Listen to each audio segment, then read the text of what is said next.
करते हैं खबरों का, लेकिन उससे पहले नजर डालते हैं इस वक्त की हेडलाइंस पर। 9 मई को होगा पश्चिम बंगाल में नई सरकार का शपथ ग्रहण। कोलकाता के ब्रिगेड परेड ग्राउंड में होगी शपथ ग्रहण। पीएम मोदी, गृह मंत्री अमित शाह होंगे शामिल। बिहार की सम्राट सरकार का आज मंत्रिमंडल विस्तार। पटना के गांधी मैदान में होगा कैबिनेट विस्तार। 27 नए मंत्री लेंगे शपथ। हमीरपुर में नाविक की लापरवाही से पलटी नाव। कुल 9 लोग नाव पर थे सवार। 3 सुरक्षित बाहर निकले, 6 की तलाश जारी। पश्चिम बंगाल हिंसा में शुभेंदु अधिकारी के पीए चंद्रनाथ रथ की हत्या। नतीजों के बाद से अब तक 6 मर्डर। ग्रेटर नोएडा में एसी फटने से घर में लगी आग। एसी ब्लास्ट के बाद भड़की आग। फायर विभाग को दी गई सूचना। यूपी समेत 9 राज्यों में भारी बारिश। बिहार में ओले गिरे, बिजली गिरने से 2 की मौत। राजस्थान के जयपुर में सड़कों पर पानी का छिड़काव। आप देख रहे हैं के न्यूज, खबरों का सारथी।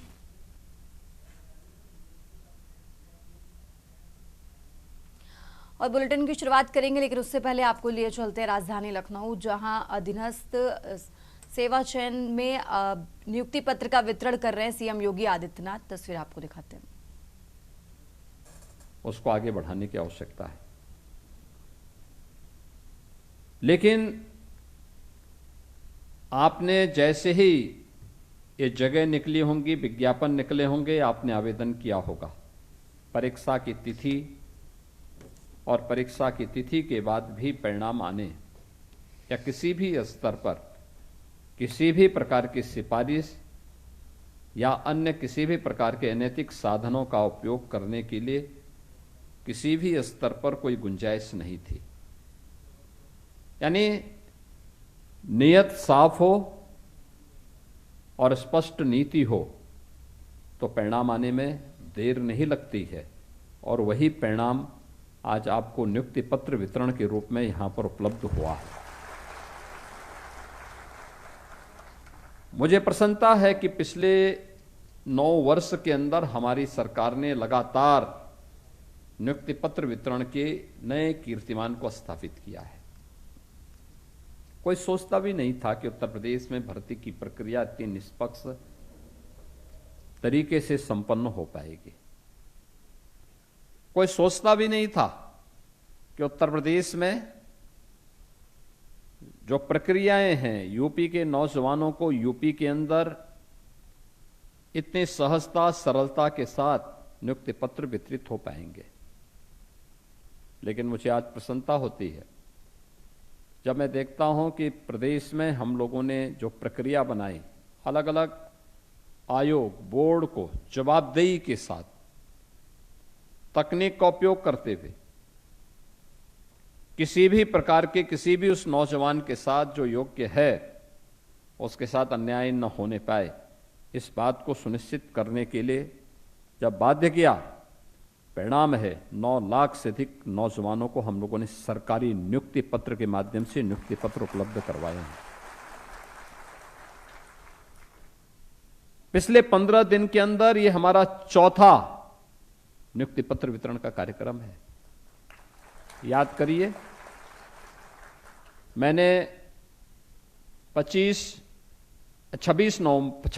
अप्रैल को पहला कार्यक्रम उत्तर प्रदेश के अंदर 60,000 से अधिक पुलिस आरक्षियों के पासिंग आउट परेड को यहां पर संपन्न करवाया था। इसके उपरांत लगातार 4 बड़ी नियुक्तियां, 2 में जो भर्तियां हुई थी वो 1100-1200 तक हुई थी। पिछले सप्ताह भी हम लोगों ने नियुक्ति पत्र वितरण के कार्यक्रम को संपन्न किया, और आज फिर ये चौथा नियुक्ति पत्र वितरण का कार्यक्रम आज यहां पे संपन्न हो रहा है। मैं इसके लिए आप सभी का उत्तर प्रदेश सरकार का हिस्सा बनने के लिए हृदय से स्वागत भी करता हूं। सरकार की भी कुछ अपेक्षाएं होती हैं। देखिए, जब योग्य और प्रतिभाशाली युवा किसी व्यवस्था का पार्ट बनते हैं तो उस व्यवस्था में एक गति है। गति जितनी अच्छी होगी, प्रगति भी उतनी ही अच्छी दिखाई देगी। याद रखना, दोनों के आपस में एक बेहतरीन संबंध है। गति जितनी अच्छी होगी, प्रगति उतनी ही तीव्र दिखाई देगी। और उसका परिणाम, ये निष्पक्ष भर्ती नहीं होती थी, पैसा लेकर के भर्ती की जाती थी, नौजवानों का शोषण होता था, जाति देख करके, मत और मजहब देख करके, क्षेत्र देख करके भर्तियां होती थी। परिणाम क्या होता था? नौजवान हताश होता था, निराश होता था, पलायन करता था। यूपी की प्रगति बाधित होती थी, और बाधित ही नहीं होती थी, उत्तर प्रदेश बीमारू राज्यों की श्रेणी में आ गया था। उत्तर प्रदेश में हताशा निराशा का वातावरण था। उत्तर प्रदेश अराजकता की ओर चला गया था। पहचान का संकट न केवल नौजवानों के सामने, बल्कि उत्तर प्रदेश के हर नागरिक के सामने पहचान का संकट आ गया। याद करिए 2017 के पहले का उत्तर प्रदेश। आप देश में या दुनिया में चले जाइए, कोई अच्छी निगाह से नहीं देखता था, शक की निगाह से देखता था। लोग, अगर यूपी का नाम आ गया, अगर आपके पास खड़ा है तो 10 कदम पीछे हट जाता था। आप सोचो, एक पहचान का संकट, जिन लोगों ने उत्तर प्रदेश को भ्रष्ट प्रदेश के रूप में, गुंडा प्रदेश के रूप में, अराजक प्रदेश के रूप में बनाया, उन्होंने उत्तर प्रदेश वासियों के सामने पहचान का संकट भी खड़ा किया। लेकिन आज मुझे प्रसन्नता है कि अब आप देश में कहीं चले जाइए, दुनिया के अंदर कहीं चले जाइए, यूपी का नाम आएगा, सामने वाले का चेहरा चमकता हुआ दिखाई देता है, वह आपके स्वागत के लिए उत्सुक दिखाई देता है। यह है परसेप्शन। परिणाम है, हमने उत्तर प्रदेश के अंदर प्रति व्यक्ति आय को 3 गुना करने, उत्तर प्रदेश का वार्षिक बजट को भी 3 गुना करने, उत्तर प्रदेश की जो अर्थव्यवस्था है उसको भी 3 गुना करने में सफलता प्राप्त कर ली। यूपी का नौजवान यूपी के अंदर अपने परिश्रम और अपने पुरुषार्थ का उपयोग कर रहा है, तो उत्तर प्रदेश प्रगति कर रहा है। आज देश के अंदर किसी भी अन्य राज्य की तुलना में यूपी की अर्थव्यवस्था सबसे बेहतर राज्यों में से है। अब हमें कोई बीमारू राज्य नहीं कहता है। आज यूपी रेवेन्यू सरप्लस स्टेट है। यूपी देश की अर्थव्यवस्था का ग्रोथ इंजन बना हुआ है। सबसे ज्यादा नियुक्ति पत्र देने वाला प्रदेश, सबसे ज्यादा एक्सप्रेसवे बनाने वाला प्रदेश, सबसे ज्यादा किसानों को इंसेंटिव देने वाला प्रदेश, सबसे ज्यादा समाज के अलग अलग तबके को वेलफेयर स्कीम के साथ जोड़ने वाला राज्य। और उत्तर प्रदेश के अंदर ये प्रगति हर एक क्षेत्र में दिखाई दे रही है। ये एक पक्ष, लेकिन साथ साथ नौजवानों के लिए रोजगार की संभावनाएं, जो नौजवान सरकारी नौकरी नहीं करना चाहता, उसके लिए व्यवसाय के लिए एमएसएमई सेक्टर में बड़े निवेश के माध्यम से कानून का राज होगा। अपराध और अपराधियों के प्रति जीरो टॉलरेंस। परिणाम, आज हमारे पास एमएसएमई में जो बंद हो गया था 2017 के पहले, कोई पुरसाहल नहीं था, अव्यवस्था की सी स्थिति थी, हताशा निराशा थी। जिस समाज में, जिस व्यवस्था में वहां का युवा निराश हो, कारीगर हताश होकर के बैठ जाएगा, अन्नदाता किसान आत्महत्या कर रहा हो, उसको बीमारू होने से कोई रोक नहीं सकता। वो बीमार होने तो उसको बीमार होना ही होना है। यही होता था। नौजवान के लिए रोजगार नहीं था, किसान को किसी योजना का लाभ नहीं मिलता था, कारीगर हताश और निराश था, उत्तर प्रदेश को बीमार होना ही था।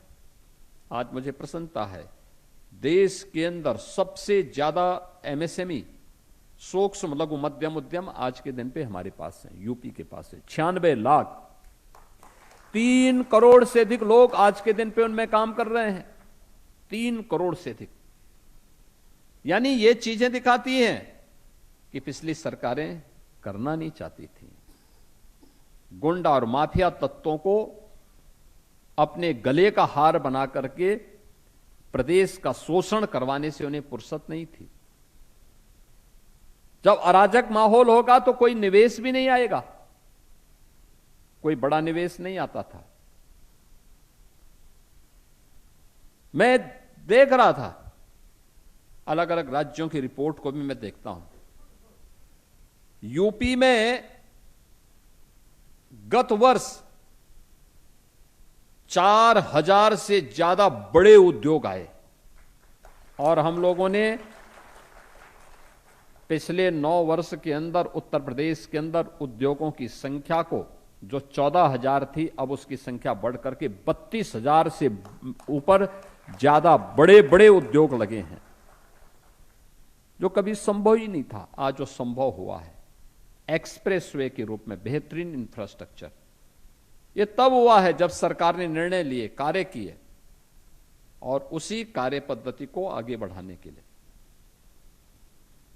कि जब निष्ठा से व्यक्ति काम करेगा तो गति बनेगी। अगर काम चोरी करेगा तो दुर्गति से भी कोई रोक नहीं सकता है। हमें तय करना है कि हमें गति को तीव्र करके प्रगति की ओर बढ़ना है या दुर्गति की ओर बढ़ना है, और उसी दिशा में आप सबका आह्वान करूंगा कि उत्तर प्रदेश के अंदर संभावना है, अनलिमिटेड पोटेंशियल का राज्य है।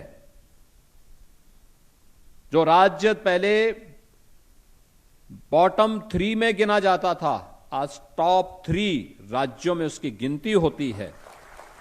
उस राज्य में सेवा करने का अवसर आपको प्राप्त हो रहा है, और उस अवसर का बेहतर उपयोग करना, उस दिशा से अपने आप को तैयार करना। इसके लिए जो सरकार ने प्लेटफॉर्म उपलब्ध करवाया है आयुष के माध्यम से,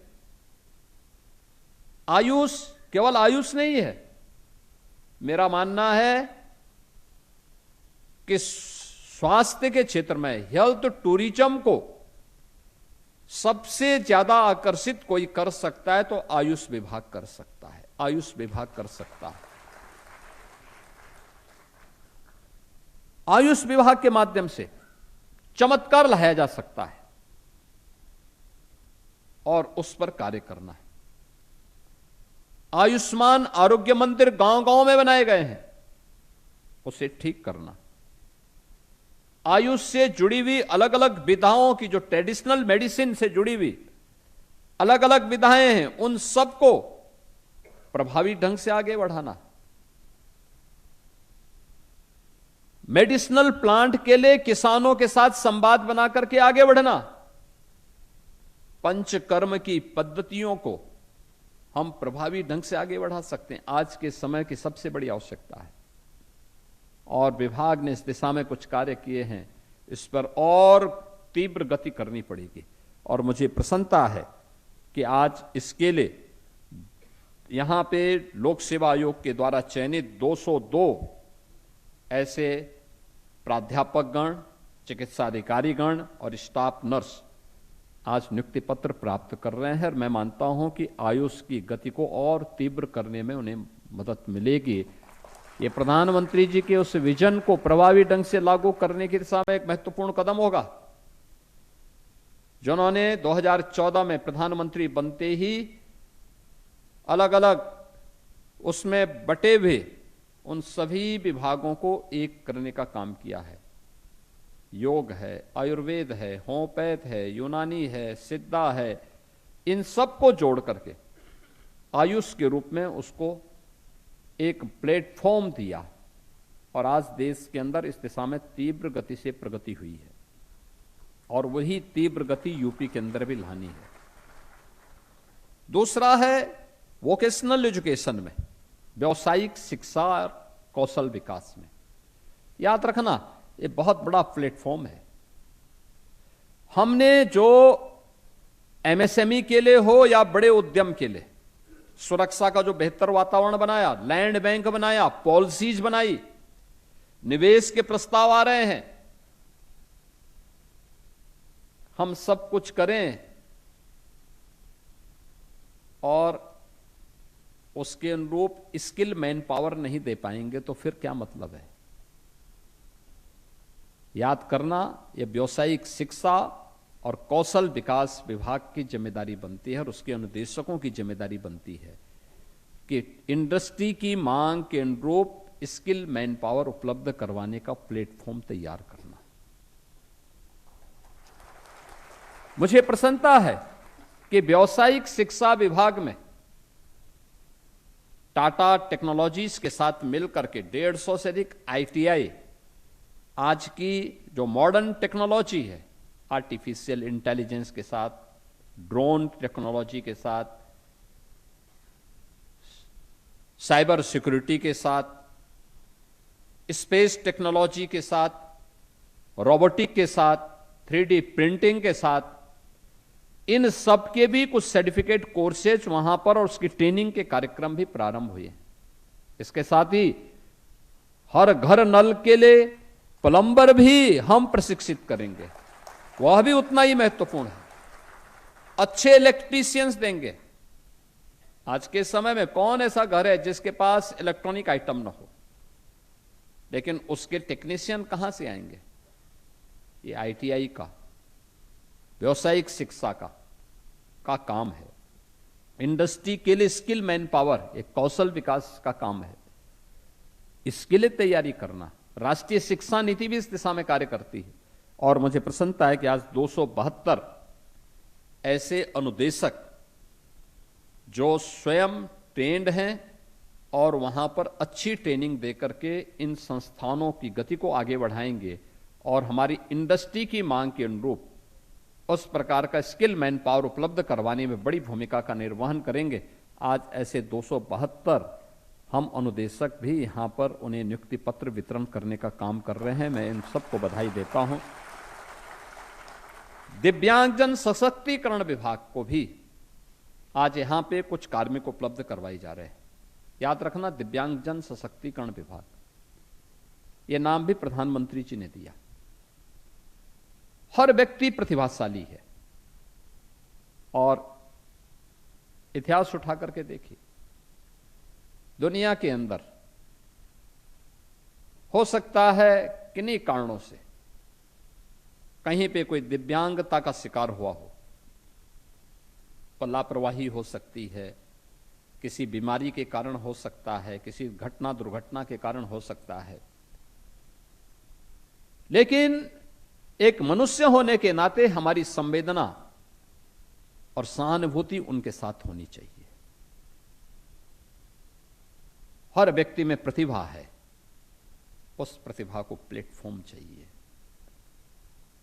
और उस प्लेटफॉर्म देने का काम दिव्यांगजन सशक्तिकरण विभाग को करना है। देखिए, उनके मन में भी भाव होता है। मुझे याद है कानपुर की एक बिटिया एक दिन कानपुर से बिना बताए वह लखनऊ आ गई। लखनऊ में विधानसभा के सामने वो बैठ गई। वो बोल भी नहीं सकती थी, सुन भी नहीं सकती थी, लेकिन उसने मेरा एक चित्र बना करके और छोटे से इतने से उस पर उसने वो विधानसभा के सामने बैठी थी। अब आप अनुमान कर सकते हैं, जो न बोल सकता है न सुन सकता है, क्या स्थिति होगी। एक सामान्य व्यक्ति समझेगा भी नहीं। वहां पे पुलिस की सुरक्षा थी। उन्होंने पूछा कि भाई क्यों यहां बैठी है। अब वो सुन भी नहीं सकती थी, बोल भी नहीं सकती थी। परेशानी। फिर उससे जो प्रशिक्षित इसके लिए जो उस विभाग से जुड़े हुए मूक बधिर विद्यालयों से जुड़े प्रशिक्षक बुलाए गए, उसको इशारा करके बोला, तो फिर उसका परिवार के नंबर उससे मांगे गए, फिर उसको उसके परिवार के पास कानपुर ये लोग भेजे। मुझे जानकारी मिली तो मैंने कहा, भाई नहीं, उसको बुलाओ, उसकी समस्या क्या है।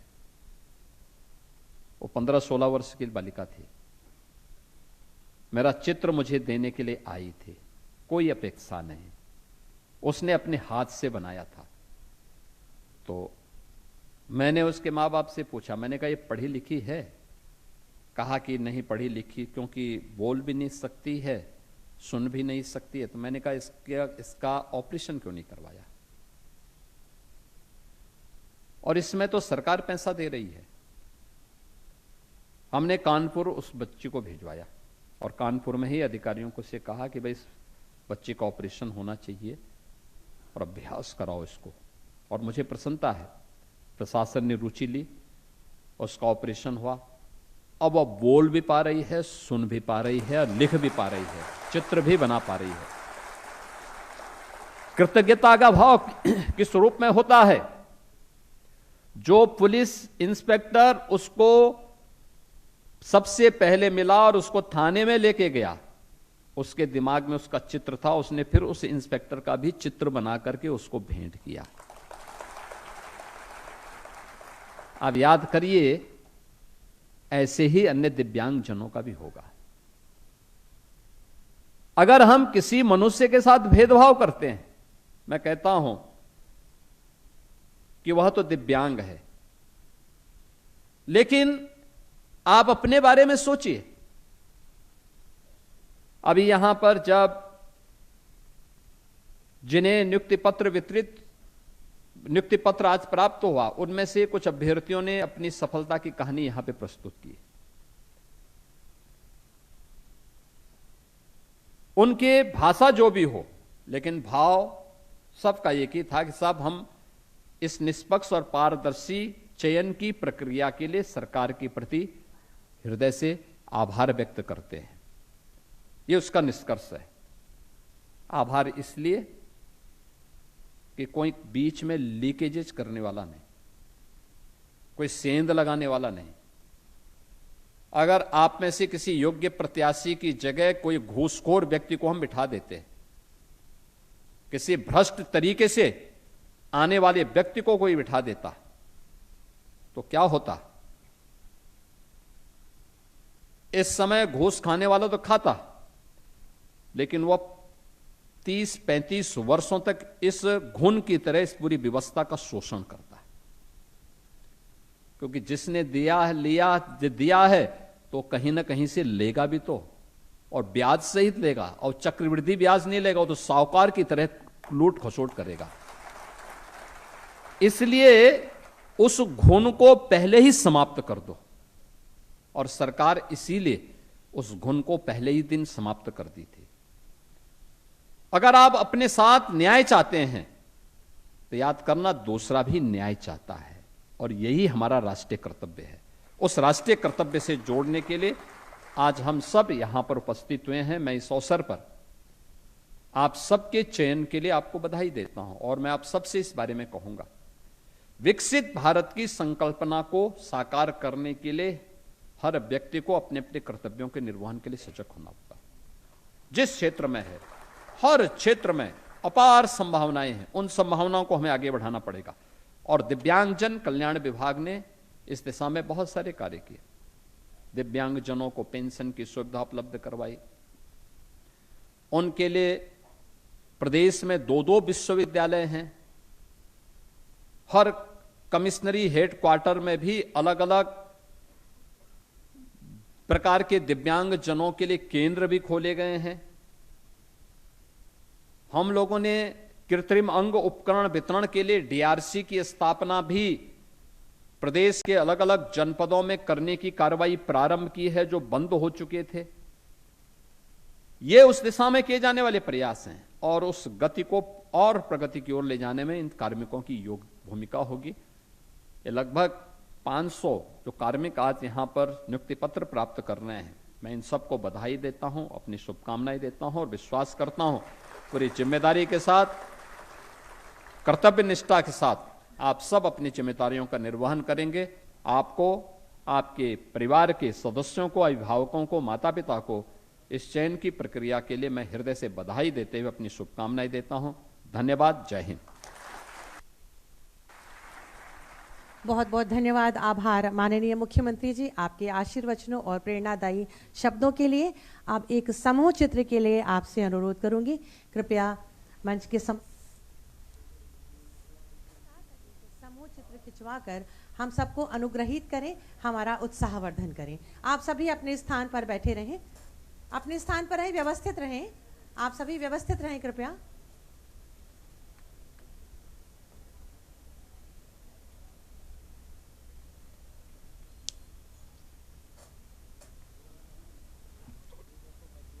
आप सभी बैठ जाएं अपने स्थान पर।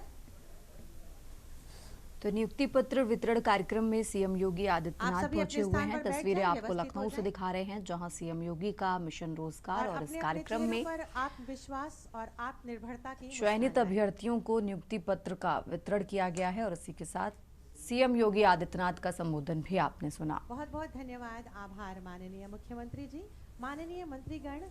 और आप और अब आगे बढ़ते खबरों में बात कर रहे हैं छत्तीसगढ़ की, जहां छत्तीसगढ़ के मुख्यमंत्री विष्णुदेव साय आज विभिन्न कार्यक्रमों में शामिल होंगे। इसके साथ ही वो आज मध्य प्रदेश के दौरे पर भी रहेंगे। तो सीएम साय रायपुर स्थित राम मंदिर जाएंगे और वहां से महर्षि वाल्मीकि सभागृह में आयोजित कार्यक्रम में शामिल होंगे। इसके बाद दोपहर करीब 12 बजे मध्य प्रदेश के लिए रवाना होंगे। वहां वो मंडला जिले के जेवरा रिपटा क्षेत्र पहुंचेंगे। मुख्यमंत्री पूर्व केंद्रीय मंत्री के निवास पर आयोजित वैवाहिक कार्यक्रम में भी शिरकत करेंगे और इसी के बाद दोपहर करीब 3 बजे उनका मध्य प्रदेश दौरा समाप्त होगा, जिसके बाद वो वापस रायपुर लौटेंगे।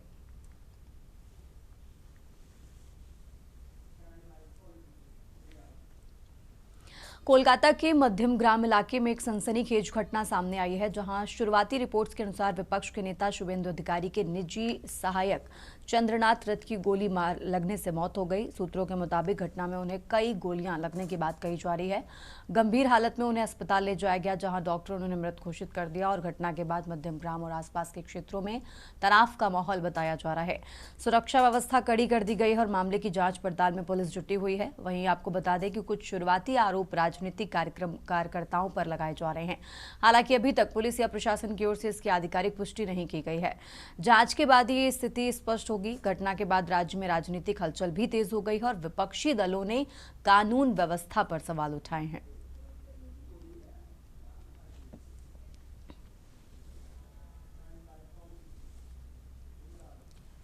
और अब खबर अमरोहा से है, जहां खेत की मेढ़ को लेकर दो पक्षों में खूनी संघर्ष हुआ है। खेत की मेढ़ को लेकर दो पक्षों में खूनी संघर्ष हुआ। अमरोहा से खबर आपको बता रहे हैं, जहां दोनों पक्षों में जमकर चले ईंट पत्थर।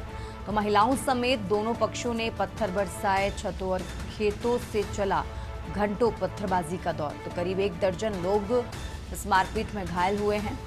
इस घटना का वीडियो भी सोशल मीडिया पर वायरल हुआ और इस मामले में पुलिस ने 34 नामजद समेत 50 अज्ञात के खिलाफ मुकदमा दर्ज किया है। तो नौगावा सादात क्षेत्र के गांव सैदपुर इम्मा का ये मामला आपको बता रहे हैं। और अब खबर हापुड़ से है, जहां पुरानी रंजिश में युवक की चाकू से मारकर हत्या कर दी गई है। पुलिस के आला अधिकारी मौके पर पहुंचे हैं।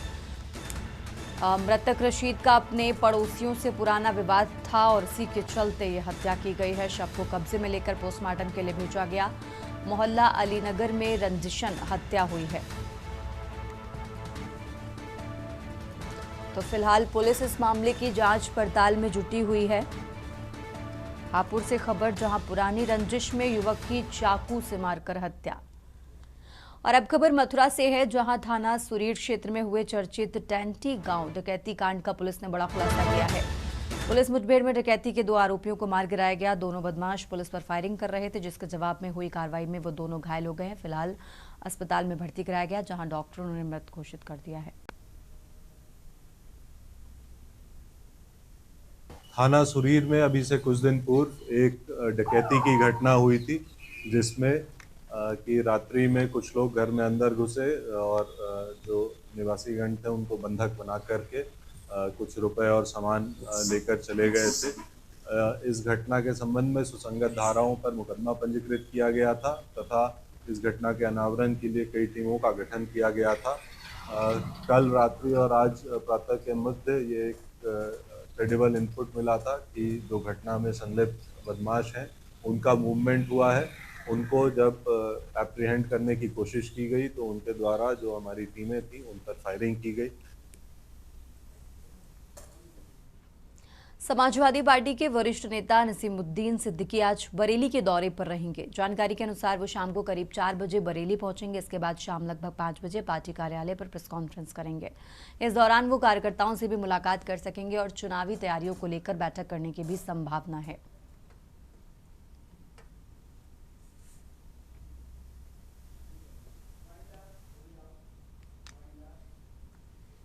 इस बुलेटिन में फिलहाल इतना ही। आप देखते रहिए के न्यूज़ इंडिया।